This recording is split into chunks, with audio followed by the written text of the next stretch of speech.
Hello and welcome to days 2 and 3 of the Reading Rush. My pick for day 2 was Percy Jackson and the Lightning Thief by Rick Riordan.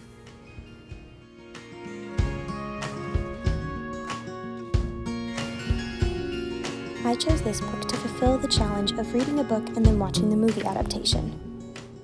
I had loved this series when I was younger, and it was really cool to look back on it and remember all the things that I had forgotten and to just relive the experience, because there was so much that wasn't included in the movie, which we'll get to later, but it was really fun to just experience the characters again. In this book specifically, Percy is such a sassy little angsty 12-year-old, and it's so funny to read about. I missed this side of the character because later on he gets so much older and more intense with everything that goes on, and it was so cool to see him the way he is in this book. I had to take a little break to give my dogs some love and give them a treat because they were just looking at me while I was reading and I couldn't help it. The puppy dog eyes, I tell ya. I challenge Two Truths and a Big Little Lie, because Big Little Lie is amazing book.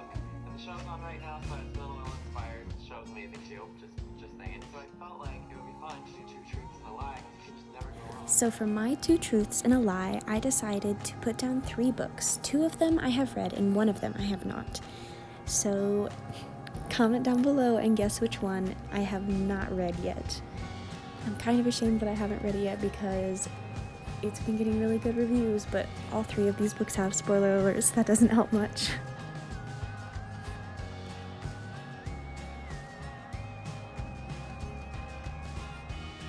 Here they are.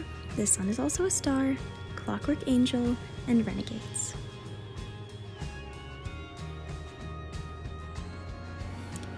I decided to take the book outside because the weather was lovely and it was just the perfect setting for just sitting down and reading. So peaceful and wonderful, and I'm glad that I got to soak up a little sun after being inside all morning.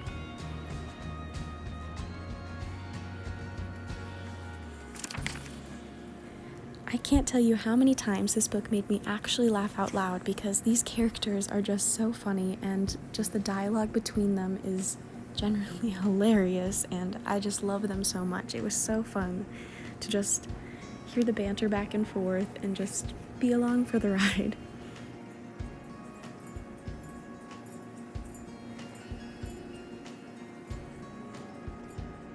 After all this reading, I was a little hungry, so we made a pit stop at Chick-fil-A. Then back to reading with some fun bookish sauce. I finished the book, and that means movie time, and I did not miss this film.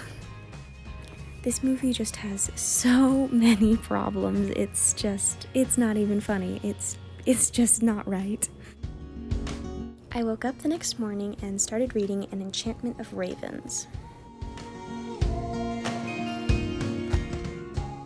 Then I got out my bullet journal and I started writing down some stats from yesterday and just filling everything in. Bookish Food Challenge!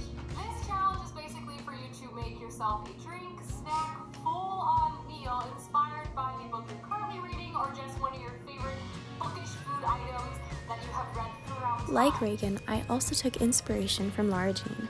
I decided to make her famous snickerdoodles for Kitty because she's one of my favorite characters.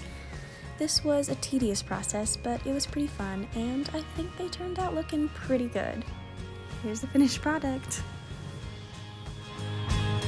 Throughout the day, I continued reading An Enchantment of Ravens, and I finished the book. I gave it 3 out of 5 stars, but I did enjoy it. Anyway, thank you so much for watching, and I hope you have a great reading rush.